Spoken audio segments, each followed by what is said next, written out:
자, 오늘도 하나님의 은혜가 여러분의 삶 속에 넘쳐날 수 있기를 바랍니다. 우리의 삶은 예수님께서 내 안에 사시는 삶입니다. 나의 생각과 말과 행동을 통해서 예수님이 드러나는 삶입니다. 또 예수님을 간증하고 예수님을 또 증거하고 내가 사는 것이 아니라 나에게 새 생명을 주신 그 예수님의 놀라운 능력을 또 전하는 삶입니다.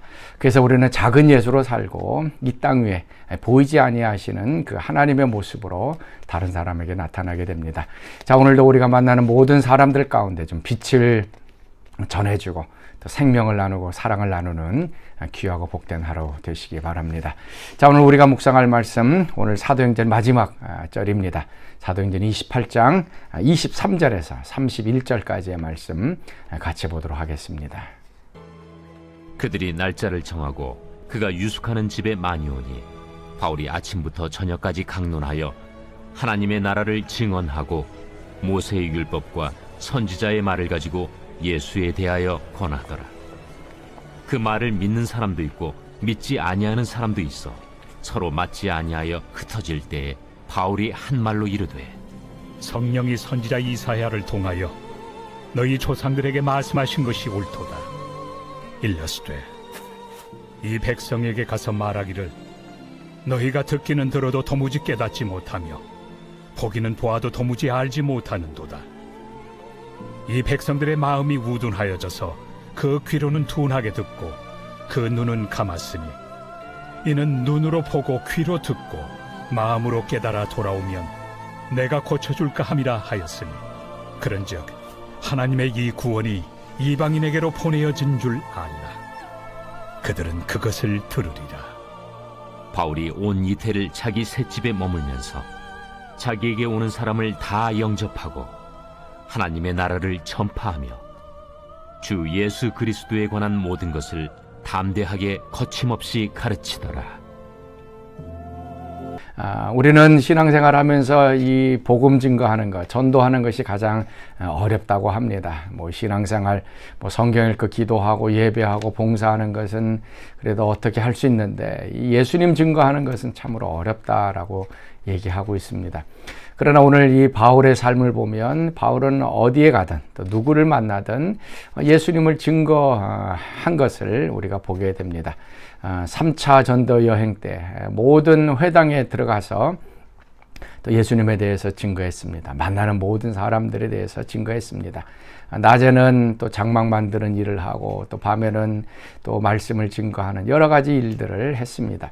또 예루살렘에 올라갔을 때 붙잡혔을 때 그때 또 유대인들 앞에서 예수님을 증거했습니다. 또 벨레스 총독이나 아니면은 아그리빠 왕 앞에서도 예수님에 대해서 증거했습니다. 그래서 바울은 어떠한 상황이든 또 누구를 만나든 상관없이 예수님을 증거했던 복음 증거의 사람이었던 것을 우리가 보게 됩니다. 오늘 우리가 또 배워야 될 것이 바로 그것입니다. 바울이 가는 곳곳마다 또 입을 열면 예수님에 대한 이야기가 나왔던 것입니다. 자, 이제 바울이 그 꿈에도 그리던 로마에 도착했습니다.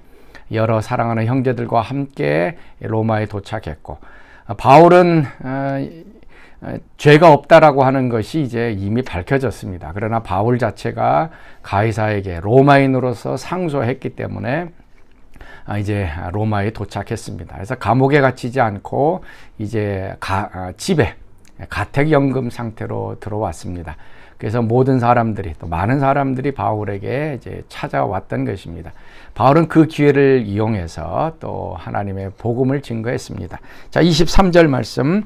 그들이 날짜를 정하고 그가 유숙하는 집에 많이 오니 바울이 아침부터 저녁까지 강론하여 하나님의 나라를 증언하고 모세의 율법과 선지자의 말을 가지고 예수에 대하여 권하더라.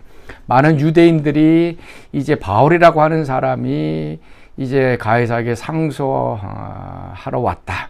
그리고 또 예수라고 하는 사람을 증거하는 사람이다라고 하는 얘기를 듣고서 이제 바울에게 왔습니다. 그래서 바울은 모세의 율법과 선지자를 통해서 이제 구약의 말씀을 통해서 예수님을 증거했습니다.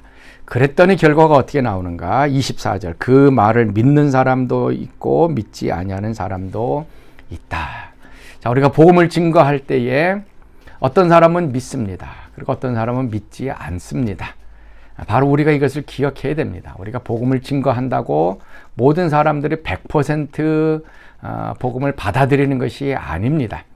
받아들였으면 좋겠는데, 예수 믿었으면 좋겠는데, 믿지 않는 사람들이 한 반반은 됩니다. 아니면 더 많을 수가 있게 됩니다. 그래서 우리가 포기하고 또 좌절하는 것입니다. 복음을 증거해도 믿지 않으니까 이거 너무 헛수고되는 것이 아닌가, 또 실망하기도 합니다. 그러나 왜 그들이 믿지 아니하는가? 바울은 이사야에 있는 말씀을 가지고서 이야기하고 있습니다. 26절 말씀이죠. 듣기는 들어도 깨닫지 못하고, 보기는 보아도 또 알지 못하고, 또 그들의 마음이 우둔하고 귀가 둔하고 또 눈이 감겼다라고 말하고 있습니다. 복음을 전해도 믿지 않는 사람들은 그들의 눈이 감겨져 있고 귀가 감겨져 있기 때문에 그렇습니다. 그래서 우리가 복음을 증거할 때 또 그 사람을 위해서 좀 기도해야 되고, 눈이 열려야 되고, 귀가 열려야 되고, 마음이 열려져야 복음을 받아들일 수가 있게 되는 것입니다. 그래서 실망하지 말고, 좌절하지 말고, 어떤 상황이든 또 누구를 만나든지 우리가 복음을 증거하면 믿는 사람도 있고 믿지 않는 사람도 있게 되어집니다. 그래서 바울의 말대로 때를 얻든지 못 얻든지 너는 복음을 증거하라. 그래서 바울도 마찬가지 31절 말씀, 담대하게 거침없이 가르쳤다. 주 예수 그리스도에 관한 모든 것을 담대하게 거침없이 가르쳤다. 실망하고 낙심하고 좌절하고 두려워한 것이 아니라 담대하게 거침없이 복음을 증거했다. 자, 오늘 하루도 우리가 만나는 모든 사람들, 또 모든 환경 속에서 또 우리가 예수님을 좀 증거하는 삶 되실 수 있기를 바랍니다. 자, 우리 같이 기도하겠습니다. 하나님, 오늘도 우리가 처해 있는 모든 환경을 또 복음 증거하는 데 사용하게 하옵소서. 우리가 복음을 증거하면 믿는 사람도 있고 믿지 않는 사람도 있다는 것 깨닫게 하시고, 실망과 좌절하지 않게 하시고, 담대하게 거침없이 하나님의 복음, 예수님을 증거하는 오늘 하루 되게 하여 주옵소서. 이제는 우리 주 예수 그리스도의 은혜와 하나님의 그 크신 사랑하심과 성령의 교통과 기름 부으심이 사랑하는 성도들 가운데 늘 항상 함께 하시기를 간절히 축원하옵나이다. 아멘.